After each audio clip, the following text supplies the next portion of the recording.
Hi everybody, मैं हूं नेहा आपके साथ और सरकारी नौकरी वाले सेगमेंट में आप सबका बहुत स्वागत है।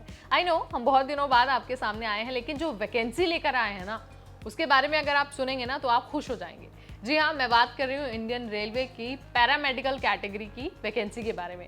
अगर आपको इस वैकेंसी का हिस्सा बनना है और इस भर्ती के लिए अप्लाई करना है तो आप बहुत सही जगह पर हैं। इस वीडियो में मैं वैकेंसी की सारी डिटेल आपको दे दूंगी। ये भी बता दूंगी कि कहाँ पर फॉर्म भरना है, कब से फॉर्म भरना है, कौन एलिजिबल है और इम्पॉर्टेंट बातें क्या हैं। ठीक है, तो चलिए फटाफट शुरू करते हैं। वीडियो के एंड तक आपको बने रहना है, बीच में नहीं स्किप करना है।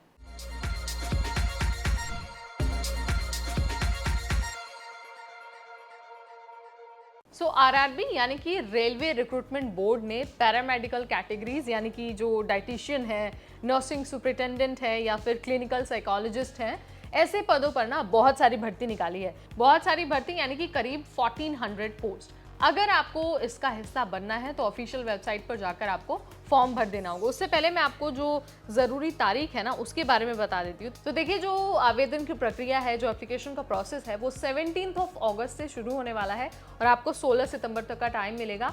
आप वेबसाइट पर जाकर फॉर्म भर सकते हैं, लेकिन इसके बाद दूसरा मौका आपको नहीं मिलने वाला है। सो इस बात को आप मेक श्योर करिए, इसको नोट डाउन करके रख लीजिए ताकि आप टाइम से पहले अपना फॉर्म भर पाएं। अब आपको क्विकली अपडेट दे देते हैं एलिजिबिलिटी क्राइटेरिया के बारे में, यानी कि एज लिमिट भी बता देते हैं और जो डिग्री या फिर जो डिप्लोमा आपके पास होना चाहिए, यानी कि जो एजुकेशनल क्वालिफिकेशन है वो भी बता देते हैं। तो सबसे पहले एज लिमिट देखिए, इस भर्ती के लिए जो मिनिमम एज है वो 18 साल है और जो मैक्सिमम एज है वो 33 ईयर्स है। सो अगर आपको अप्लाई करना है तो इससे कम या फिर इससे ज़्यादा आपकी एज नहीं होनी चाहिए।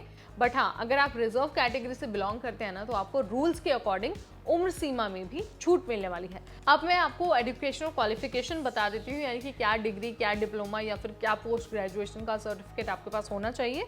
सो नर्सिंग, अगर हम नर्सिंग सुपरिटेंडेंट की बात करते हैं तो सबसे पहले तो आपके पास बीएससी नर्सिंग की डिग्री होनी चाहिए। इसके अलावा आप नर्सिंग काउंसिल में जो रजिस्ट्रेशन है ना उसकी प्रक्रिया भी पूरी होनी चाहिए। इसके अलावा अगर आप क्लिनिकल साइकोलॉजिस्ट बनना चाहते हैं तो आपके पास क्लिनिकल साइकोलॉजी में मास्टर्स की डिग्री होनी चाहिए।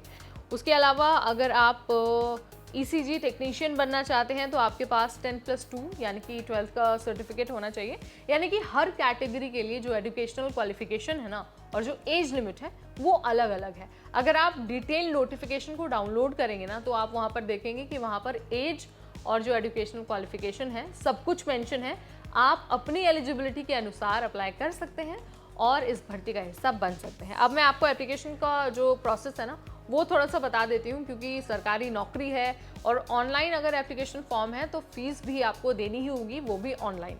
सो अगर मैं कैटेगरी वाइज फीस की बात करूँ तो जो जनरल कैटेगरी के उम्मीदवार हैं ना उनको 500 रुपये एप्लीकेशन फ़ीस देनी होगी और वहीं जो शेड्यूल कास्ट, शेड्यूल ट्राइब या फिर जो दूसरे रिजर्व कैटेगरी के कैंडिडेट हैं उनको 250 रुपीज़ देनी होगी। याद आपको रखना है कि महिलाएं जो हैं, जो फीमेल कैंडिडेट है वो भी रिजर्व कैटेगरी में आएंगी, उनको भी सिर्फ 250 रुपीज़ देनी है।